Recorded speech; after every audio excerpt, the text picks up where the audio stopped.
Bonjour à tous et bienvenue sur Afrique Sport pour la matinale de ce samedi 11 mars 2023. Au sommaire, N'Golo Kanté braqué avec un pistolet. Les vérités de Carlo Ancelotti sur Karim Benzema. Et puis au Cameroun, Rigobert Song écarte 9 mondialistes contre la Namibie. Voilà les grandes lignes de cette édition.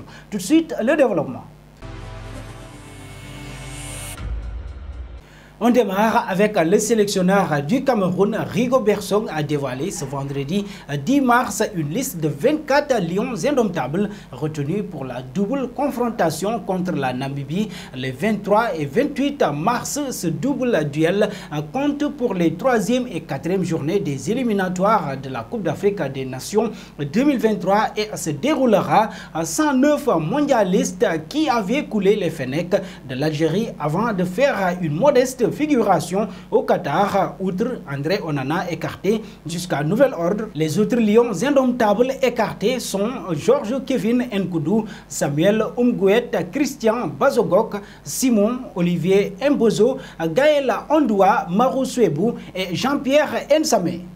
Et puis parlons de la CAN 2025. La Confédération africaine de football a récemment reporté l'annonce du pays hôte de la Coupe d'Afrique des Nations 2025 en raison de l'absence du roi Mohamed VI lors de la remise du prix d'excellence sportive de l'année 2022. Selon le site Fennec Football, la CAF prévoyait d'annoncer l'identité du pays hôte lors de cet événement, mais le roi manquera la cérémonie en raison de sa maladie. La décision de reporter l'annonce a été prise afin de respecter l'importance du roi pour le processus de sélection de l'organisateur de la CAN. 6 pays et 5 candidats sont en lice pour organiser la Coupe d'Afrique des Nations de 2025, à savoir l'Afrique du Sud, l'Algérie, le Maroc, la Zambie et la candidature conjointe du Nigeria et du Bénin.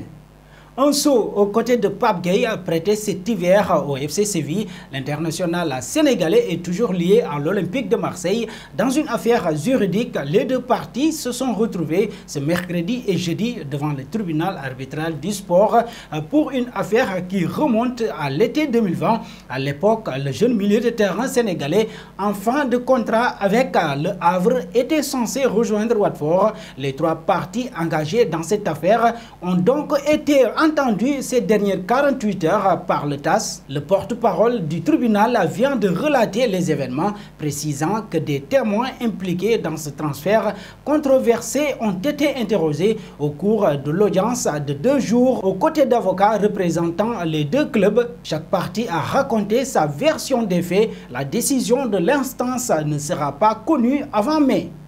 Et puis filons en Allemagne pour parler du Français Benjamin Pavard qui va devoir répondre de ses actes. L'équipe informe ce vendredi que le champion du monde 2018 est convoqué mercredi prochain au tribunal d'instance de Munich où il sera jugé pour conduite en état d'ivresse. Les faits remontent au 4 août dernier quand le latéral du Bayern avait été arrêté par la police à 2h36 du matin au volant de sa voiture avec 1,4 g d'alcool dans le sang. L'international français encourt une amende équivalente à 2 mois de salaire, mais aussi une suspension de permis d'1 année, précise le quotidien sportif. Quelques jours après sa bévue, Benjamin Pavard avait reconnu avoir fait une erreur, expliquant en avoir tiré les leçons. À la suite de cet incident, le Bayern avait infligé une amende à 5 chiffres à l'ancien Lillois, dont le permis avait été confisqué.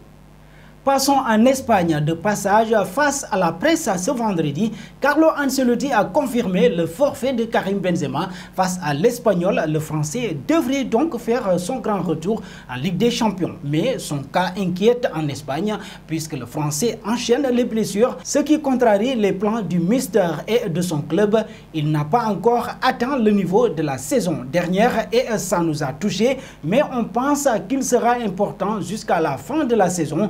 Nous parlons d'un joueur qui a besoin de beaucoup de temps pour retrouver sa meilleure version. Nous sommes sûrs qu'il sera bientôt avec nous, confie son entraîneur. D'ailleurs, pensez-vous qu'il soit temps pour le Real Madrid de trouver le successeur de Karim Benzema? Et si oui, quel joueur représente la meilleure option pour le club merengue? Vos réponses seront attendues en commentaire.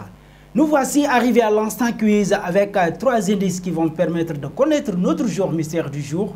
Premier indice, je suis un attaquant de 23 ans de la Bundesliga. Deuxième indice, j'ai connu 3 clubs pro dont le FC Crotone. Troisième indice, j'ai fait mes débuts en Ligue 1 face au SM Caen qui chuise. Vos réponses seront attendues en commentaire. Et nos félicitations à tous ceux qui ont répondu. Nemanja Matic lors de la dernière matinale. C'était le joueur à trouver puisqu'il est un milieu de terrain de 34 ans de la Série A qui a déjà joué pour 7 clubs dont 2 en Angleterre. De 2011 à 2014, il était au Benfica.